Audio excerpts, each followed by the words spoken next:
ChatGPT was such a surprise. ChatGPT was a jump ahead, which I think even surprised even the people who've been working on it. How quickly after the World Wide Web had been established did you start to feel that people were going to do bad things with it? It was the 2016 elections when I was a bit of a sort of a wake-up moment. People said, you know what, people may have been manipulated. There's been this assumption that we could create, the first law of AI, you will not kill humans, you will not harm your creator. Those days have gone.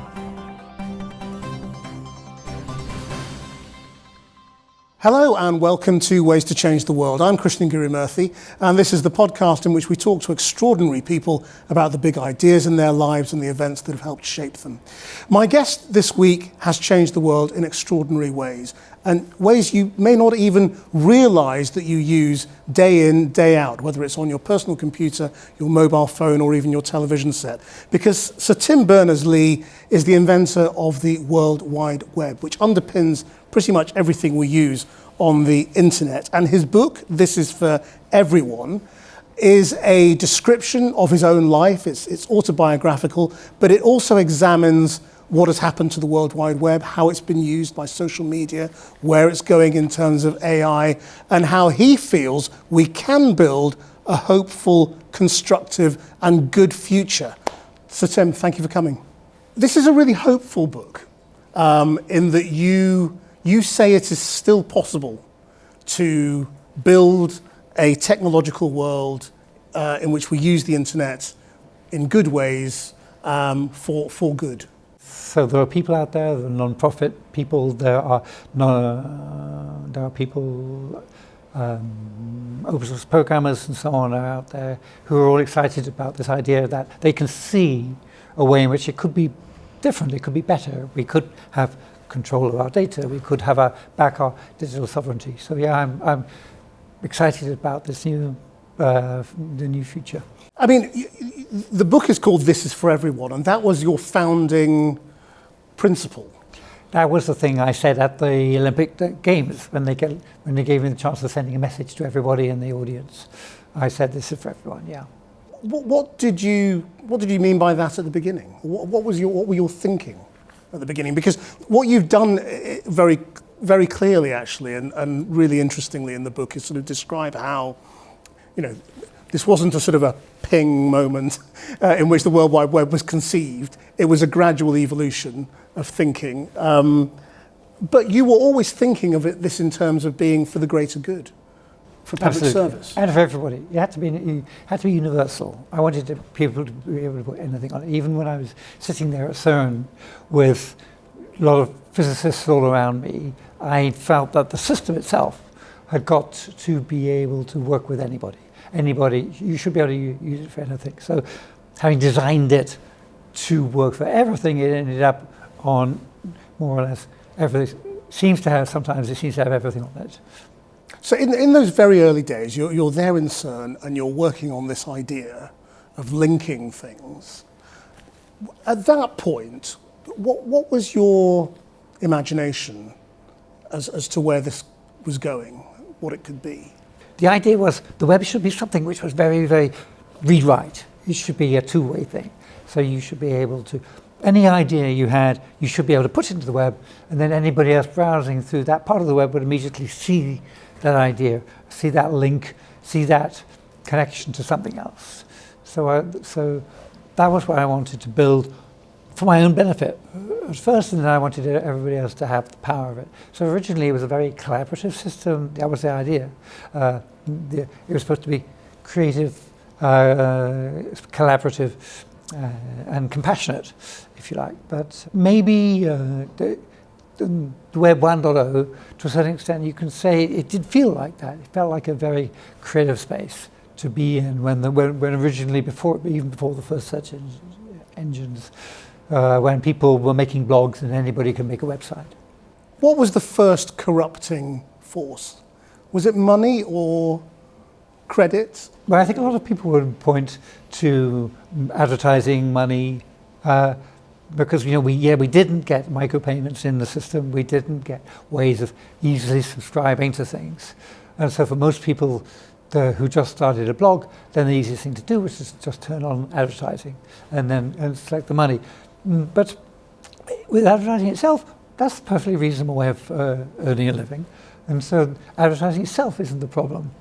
The problem came, I think, much later on, basically, when the very powerful systems like Facebook and Instagram ended up not just advertising to you, that's fine, but reducing a stream which will get you addicted. So it's the addictive systems which I think are the problem.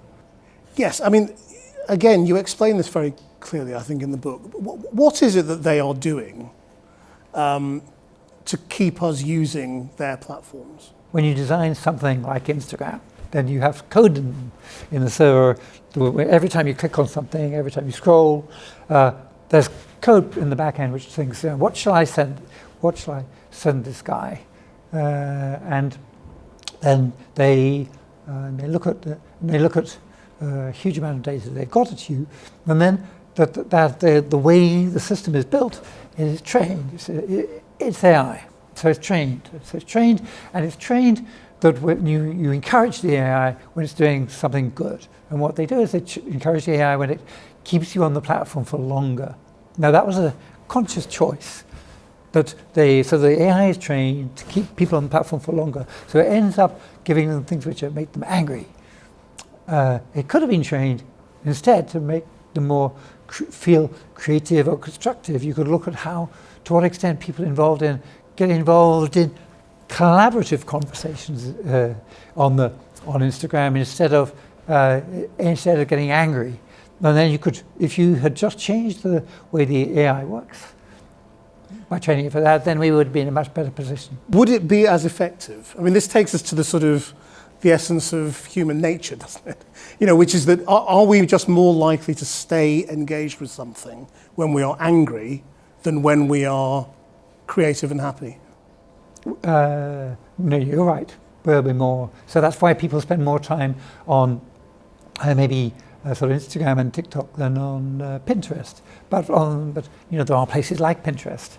There are lots of places. There's lots of wonderful things out there where you can collaborate with people. You can share ideas. You can plan a party. Whatever it is you want to do, where you can do it in a way that is actually pro-human, which is won't make you feel bad at the end of the day. Won't make you worry about your body image. I mean, you met all of these people, the tech titans now. Some of them. You met Mark Zuckerberg. I've met Mark Zuckerberg. Yeah.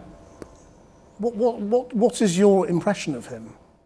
Well, I met him quite a long time ago. So my impression of him then was that he was very keen, and he was blogging about having that Facebook should save the world, in that everybody should be able to meet on Facebook. They should be able to solve the world's problems. So climate change should be solved because people will have Facebook groups about it, which will be very effective. And so back then, I think that was his vision. That was before he got involved in everybody using his goggles. But now you say there are engineering solutions to these things, that you could change them and that we could build social media that is positive. And I think if you change how would we do this? So Yuval Noah Harari has suggested in his book Nexus that we should legislate. We should have regulations that say you can't use an addictive algorithm. So make someone addicted. He said we have rules against addictive drugs. If you have an addictive platform, he said that could be illegal. The people who make it addictive, they know who they are. They know when they write that code, when they connect it, when they train the AI to stay on the platform, they know that they're making it addictive. If they train it for something else, then so you could, we know a lot about this now, and so you could make it illegal. But could you take X or TikTok or any of these platforms that we all see our children addicted to, in perhaps in a non-definable scientific sense, but they seem addicted. Could you change them? Could you change X and Instagram and TikTok and make them non-addictive. Yes. And it's just a question of changing the algorithm. Yes. And they would find that the amount of time on platform people would switch more often between, Instagram and TikTok.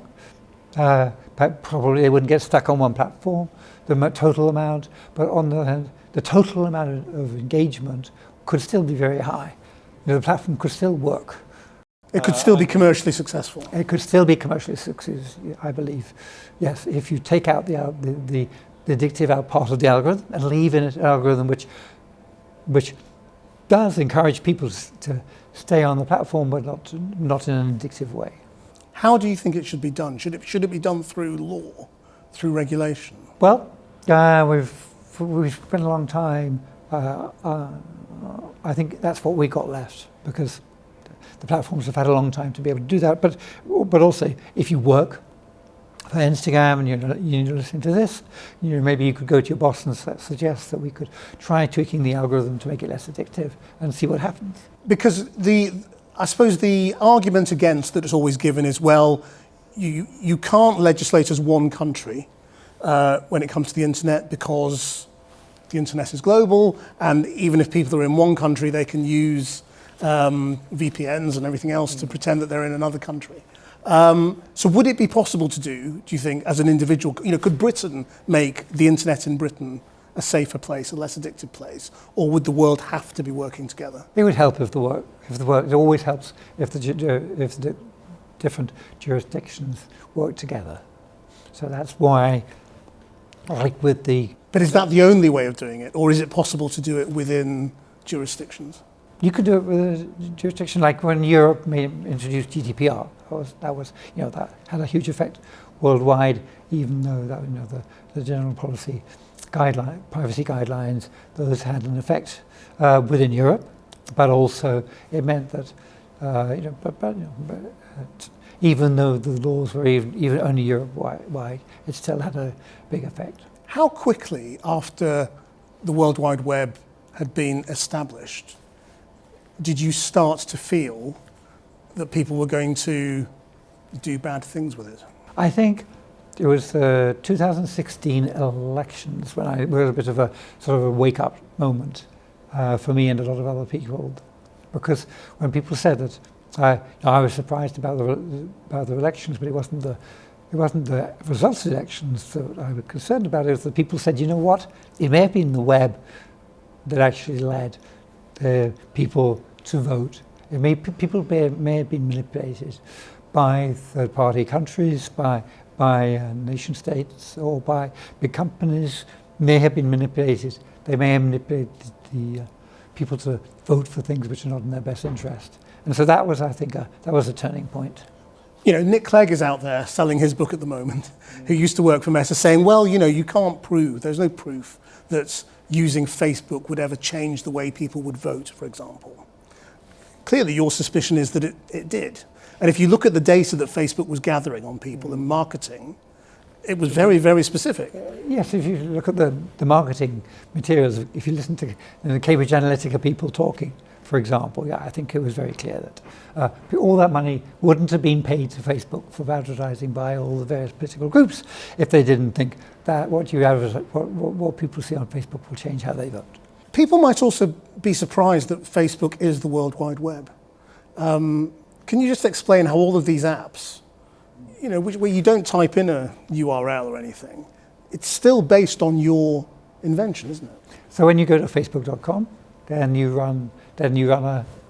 using the web. So if you're using an app on your phone, then they're using the web underneath, so the app runs talking to you and getting you to talk to your friends, and then when it needs to send data, when it needs to say search through the different people who follows who and sort of thing, then all the data about who follows who is back on the facebook.com on the back end. And so your app uses the web to go and pick up that data from the social graph, basically. It picks up from facebook.com. So all the data about you is stored on the back end, even whether you're using app or the website. But this is not how you envisaged how the World Wide Web would be used, is it? I mean, Well, I imagine we'd have things like Facebook. What I didn't know is that Facebook will become it seems like everybody's on Facebook. People on Facebook or LinkedIn or both. And they're frustrated because Facebook and LinkedIn don't talk to each other. If we had standards, then you'd be able to do something. You know, with email, you can email somebody whether they're on LinkedIn or Facebook. So email goes across all the boundaries. You can email somebody using your Apple account when they're on Google. So you could legislate that must work. That you must be able to share your Facebook photographs with your LinkedIn groups. So that, social networking has never been standardized. People have never required it to be interoperable between the different networking sites. But you could, and to a certain extent, Solid is the standard, which would allow Facebook and LinkedIn to talk to each other. just to explain what Solid is. So it's a protocol. It's like HTTP. It's a version of HTTP. But it's a way of, but it's also a sort of lifestyle change for the web. That when you use the web app, at the moment the web app, typically if you use Facebook.com, it assumes that you're going to have all your data is going to be stored on Facebook's backend servers, as we were talking about. Now, but in the Solid world, then the app says to you, where do you want to store this data? Would you like to store it on your G Drive? Would you like to store it on your iCloud? Would you like to store it on your Dropbox? And so on. And so with all of these, because Solid is a protocol, which is a standard. Solid is for social linked data originally. That's why we called it Solid. So Solid allows your application to store the data wherever you like. And then you're in complete control of it, because it goes into your data wallet, and then you can control who has access to it. And so you have your data rather than the social media companies? Right, yes, exactly. I mean, is it possible, again, to change all of those social media giants onto your standard that you're proposing? But we can build without prohibitive cost or without breaking their business models? Facebook could start offering you storing data on a solid pod quite easily. They've looked at using things that say that sort of technology before. When I've talked to them years back I talked to some engineers about that sort of thing. So it's the sort of thing that Facebook could decide. You know what? It's most important for us that you're on the app, but we're not so. In fact, we're less worried about where we store the data. So we'll switch, and we'll by default we'll store the data on Facebook.com. But if you come along with a data wallet, and you want to store and you want your data stored on your social graph, then we'll do that too. So you could fix social media. You could fix the algorithm and fix the data ownership. You could issues as well. Yeah. And remember that, yes, that's not crazy, because social media is only this little tip of the iceberg of things which are seem to be bad out there. There's an awful lot of good stuff on the internet already, and then social media would join all the good things like Pinterest and Wikipedia and so on. How do you feel about the way social media has become so dominant now? Well, I think the monopolies are never good for innovation. So if I was a small company trying to get some funding to start a new social media platform, then the VCs who I went to for funding would say, well, but how are you going to get people off Facebook? Everybody's on Facebook. And so as a result, the actual innovation we get in social media tends to be what happens at Facebook Labs, nowhere else. So that's not good for innovation. It's not good for users, and so in general, the monopolies. I think we need to push back against the monopolies. I mean, isn't the fundamental difference between you and all the other pioneers that they have become ultimately motivated by money, and you're not? Well, but yes, but now I have this company, Inrupt, which I co-founded a few years ago in order to fix it. So you can make money as well, building the new systems which are pro-human, which promote data sovereignty of individuals. But you are asking them to make less money, aren't you? Or do you think they could carry on being as wealthy as they are? I think they could carry on being very wealthy, if their monopoly was broken, then maybe. So if Facebook and Instagram were split up, then I imagine that then Meta will be smaller if you peeled Instagram back off it. But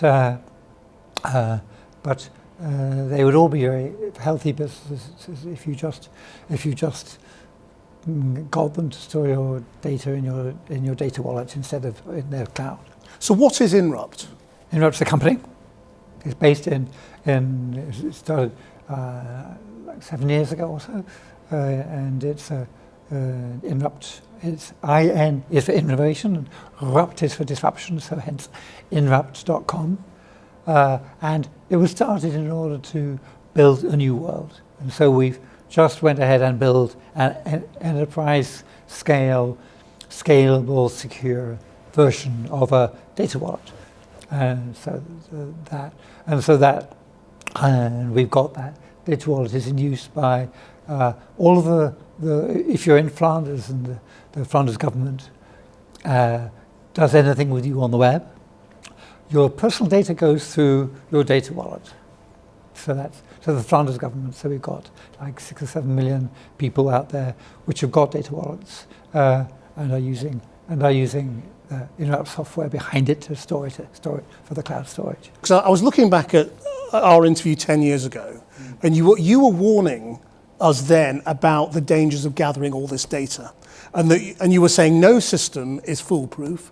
You know, every system can be cracked, and you will always run the risk of bad actors getting their hands on people's data and using it for nefarious purposes. Do you think that is still the case? Or is it possible to build a secure system?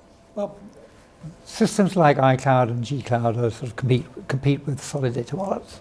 And so they're in the same space. They all have to be very, very careful to be very, very secure. And a huge amount of time and effort is spent making things like Dropbox and Gcloud and so on and iCloud secure. And so a huge amount of effort is put into making your solid pods secure. Do you think your fears from 10 years ago turned out not to be true? It's a constant battle between people who are trying to break the systems and trying to keep them secure. To a certain extent, people argue that if all your data is in one pod, then the eyes of the entire world are on the security of that system. Whereas if your data is partly in Facebook and partly in Google and partly in Pinterest and partly in Instagram, then any of those can be attacked. And so you could argue that it's more likely that one of those will break. But I think in general, someday there will be an attack on a successful attack on a data pod, but it's hopefully that day will be a long way off. So how vulnerable do you think we are now to cyber attack? You know, which I know is a word that covers all sorts of things. Well, that's a very broad question. Yeah, we're vulnerable. Everything. At every point, there is always somebody looking at every attack surface, every interface between people, every interface between people and machines. So there's always somebody looking at a way to break into that. And so you just have to constant vigilance. So can we then move on to AI, which you also move on to in the book? You know, and what you're saying there as well is that AI can be a huge force for good, but it's also very, very dangerous. How do we make AI safe? I'm one of the people who believes that if you make something if you make a a AI, this presence in the cloud, and you make it smarter than yourself, then that's an issue. Because if it's smarter than you, it's going to be smarter than you. So if you're trying to contain it, that it's like it'll persuade you that it should be given complete control over you. Maybe it'll persuade you to put it in charge of a company where all of the people running the company are AIs. So maybe that company will then progress and become more and more powerful, more and more intelligent. Maybe that company won't be aligned with the interests of humanity. So I believe, and there's a lot of people, AI researchers, people like Jeffrey Hinton, who got the Nobel Prize, and a lot of people in that space who believe that if you make something smarter than yourself, that's the issue, you have to contain it. So Mustafa Solomon as well wrote a book on the coming wave about this. So I believe that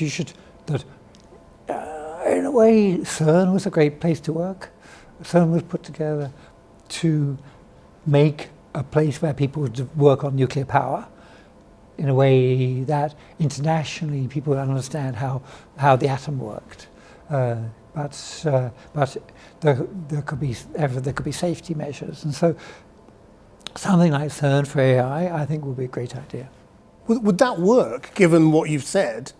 The basic starting point is you're trying to create something that's cleverer than you. Mm. I mean, yeah. Doesn't that mean you have to have it in a box? You have to put it in. You have to. So can you put it in a box? Is the question? Can you create it and keep it in a box? I think that's the most exciting thing to do. Yeah, I think it's more exciting to do it than to just not create it. So right. So is there anything that's happening right now that you think we should stop? Or do you think we haven't got to that point yet where it's really I don't think we've got to that point yet.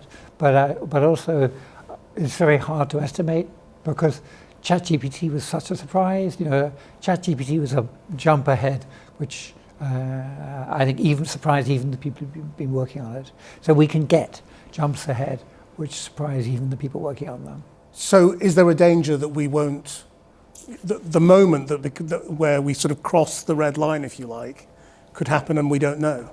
Yes. That it's happened? Yes, I think it could. Well, doesn't that mean that there isn't a safe way of developing it? Well, I think that you have to think very hard about making a safe way. And there are people out there who are doing that. And I'm not an expert, of course, so I can't evaluate their methods, but I trust the people who think it's an issue and who are working on it. And do you use AI yourself now? Yeah. What do you use it for? I use it for answering questions. I ask it for solving problems with code when I get an error message which is really incomprehensible. Then I go to ChatGPT or something, and yeah. And do you find it surprisingly good? Yes, I do. Yeah. I wrote this paper about a thing called Charlie, and so for me, the fact that AI works for me is really important. Because when I wrote about Charlie, we had Alexa, which worked for Amazon, we had Siri, which worked for Apple, and I made this Charlie. Who's Charlie? Charlie, who do you work for? Well, I work for you. Just like your doctor or just like your lawyer. And so I found that really useful. And in fact, at Interrupt, in the Interrupt Labs, we've demonstrated Charlie. Charlie has access to your personal data, and you ask it a question about what running shoes you should buy or whether you should take time off or sort of something, and typically something like Claude will be a normal AI will give you some very general advice about what running shoes to buy, but with Charlie you give it access to your Strava fitness data, and so on. So Charlie, you've given data it's your data, and so it comes back and says, well, Tim, I know that you're trying to, it looks like you've run a half marathon, maybe you're trying to run a marathon, so these are you should get these running shoes, but you do a lot of training, obviously, and you run a lot, so you shouldn't use your race shoes for training because you run through woods a lot. And so here, you should get some trail shoes for your training, and I recommend these. And then when it says, I recommend these, this is an AI which knows about all the running shoes in the world, recommending to me I should buy these for my trail shoes for running through the woods. And it's doing that in my best interests, so which is really, really important. That's what we have to push for. I mean, policy-wise, we can also legislate that. Will we be able to always know, what our best interests are and how to make sure that Charlie really has our best interests, or what Charlie starts to think are our best interests, which might be different? Charlie could be wrong. Exactly. Yes. So we have to train Charlie to take our best interests. I mean, for the last 50 years or so, there's been this assumption that we could create, the first law of AI, you will not kill humans, you will not harm your creator. Do you think those times have gone? Were those naive thoughts about? That was the first law of robotics, as it gets from the iRobot series. iRobot will not harm a human being. Those days have gone. Those days have gone because Isaac Asimov wrote those in the era of rule-based AI. So when the robots people made were all based on rules. And the code we wrote back at MIT in the early days of the semantic web, it was all rule-based. So it's exciting code, but we were trying to make things work, do things. We wanted the computers to do the things which for us, so that we wouldn't have to do them, and we'd be more and more complicated rule sets, so they'd fill in our taxes, they would help us figure out, which were our fitness and so on, and our health. But everything was rule-based. And the language models, things like ChatGPT, they're not rule-based. So you can't put the first law of robotics in there. So you have to train them not to do that, and every time it does harms a human being, you have to say, no, that was wrong.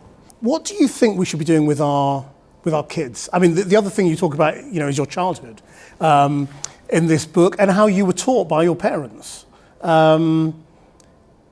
There's an assumption at the moment, I think, with young people, that we should be teaching them all to code. We should teach them all to be engineers. I've always said that, yes. Do you think that's still the case? Your girls, you should to teach to code. And do you think that's still the case despite AI? Yes, because the other fear people now have is, well, I teach my kids to do all this stuff, and then AI comes along and does it better. Will they have jobs? In a world in which AI can do what they can do better. In a world in which you're asking AI to, I think it helps to code. Like it helps to be able to read and write.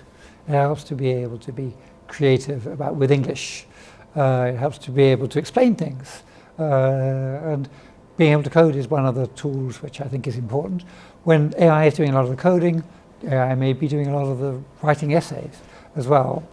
But if you're one of the people who are using AI tools to do more and more powerful things, then I think I'd still put coding on the list of things to learn. We're not doing very well on that front, are we, really, at the moment? With teaching girls to code?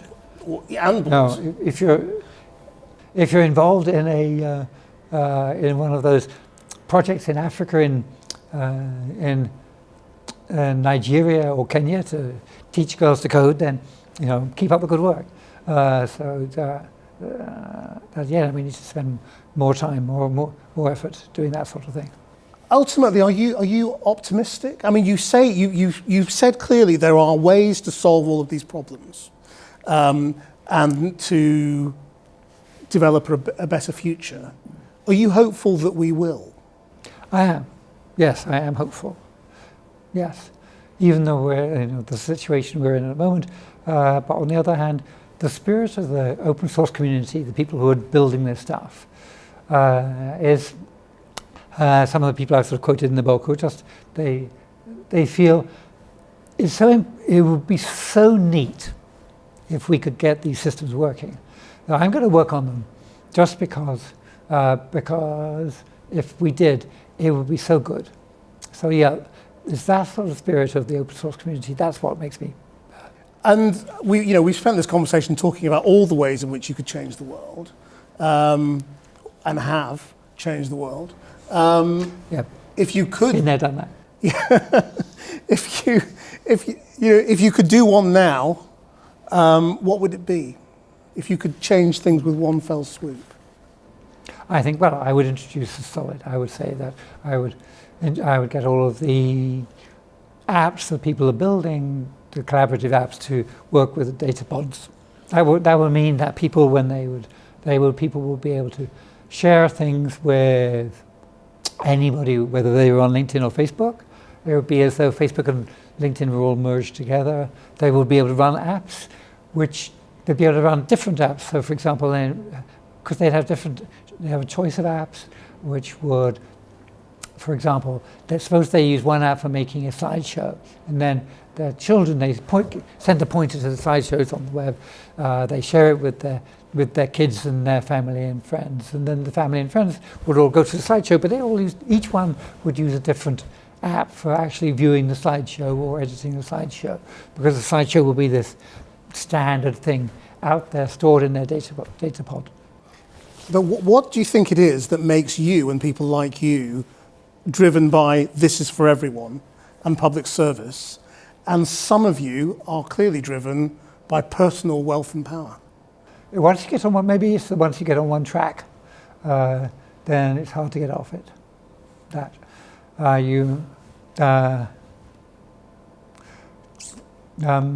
Pass on that one. Sir Tim Berners-Lee, thank you very much indeed. Thank you for sharing. Thanks for having me. It's been great. It's been great.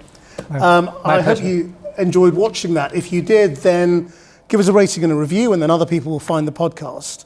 You can watch all of these interviews on the Channel 4 News YouTube channel. Until next time, bye-bye.